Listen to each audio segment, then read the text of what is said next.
Hi everyone, in this video we are going to be demonstrating how to change the font color and the background color using CSS. So here is what we had from last time. We've only got a paragraph and three listed items which are links to our other 3 HTML pages. So we want to create an external CSS and make some changes to our page using CSS. So I'm going to right click on the same location as my HTML files and go to New and click on Css Document, and I'm going to select the whole name and change that to style.css. And then I'm going to drag this and open it in Notepad, and what I want to do here is link the CSS document from my HTML page. So to do that, we click on link and rel is equal to, and we're going to specify that this is a style sheet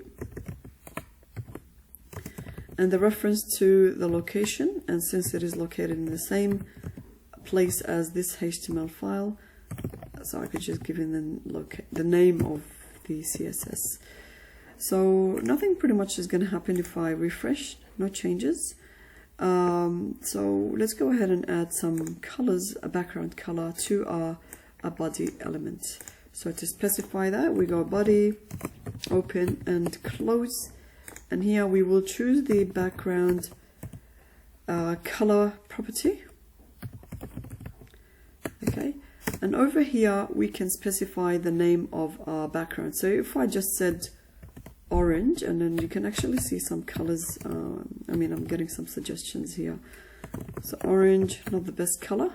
For the font color, for the color of the font, we can just specify color, and just to be a little bit dramatic, I'm just going to choose blue. Let's save and refresh.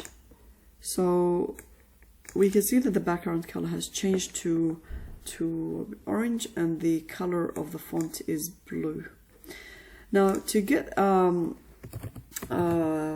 CSS color chart, to get a color chart where you could get more colors if you don't know them off by heart. Okay, so W3 Schools has a color picker, so let's go ahead and look at that.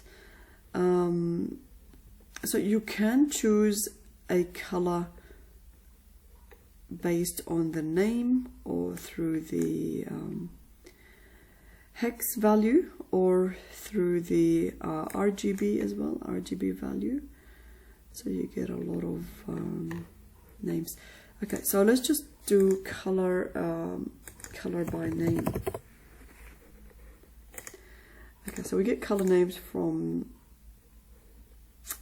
W3 Schools, which is an excellent resource to look at, and you could get to specify just the name of the color if you didn't want to type in the hex value or the RGB value. So for example, let's try something a bit lighter. Let's see what they have. Something that I like. Okay, so I'm not gonna go ahead and speak about the color choices. I'll leave that absolutely to you, but I'll go for lavender. So I can even click on that and get to specify the name of my background color using the name. So I'm gonna copy this and just paste it into this one, and I'm gonna save and refresh. Now we have the color of lavender as a background. Okay, now the nice thing about this page as well is it shows you what it looks like on other different font colors. So I could specify, for example, a dark violet. So I could choose this name and put it in instead of blue color and save and refresh. So now I have a dark violet, which looks pretty much like this. A dark violet font on as the color of my font. Notice the links don't change. I'm going to make another video on changing these, but here is pretty much what you would have. So that's one thing, is to specify it's to specify the color using the name, and these are not case sensitive, so I could pretty much type them all in lowercase and it would still work exactly the same. Now what you can also do is choose the color based on a hex value. So I can show you how this will work, pretty much the same but using the hex value. So for the lavender, and then for the other one, what was it? We chose dark violet. So for the dark violets, I could also choose this hex value. Okay, so let's go ahead and do that. The hex, yep. And notice that the hex value has to start with hash, otherwise it won't work. And same results. Okay, so I'm just going to show you that if you don't have a hash value and save and refresh, how that font color no longer is changing. So you need to start off with a hash value.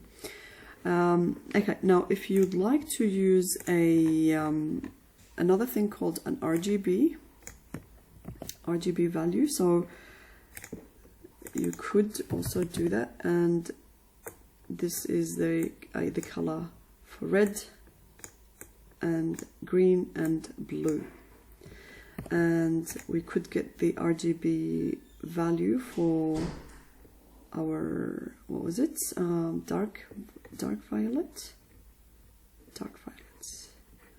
so that one. So again we use RGB and the value. So this would pretty much work the same, but we've just used different ways to represent the color. Now notice if you change the value of, for example, green, you would get a very different level, a different color of purple, which is currently hurting my eyes, but just wanted to make a point here. I hope this helped you in making a decision on which how you want to represent color in using CSS, but either way, this is how you set up a color for your background and a font color.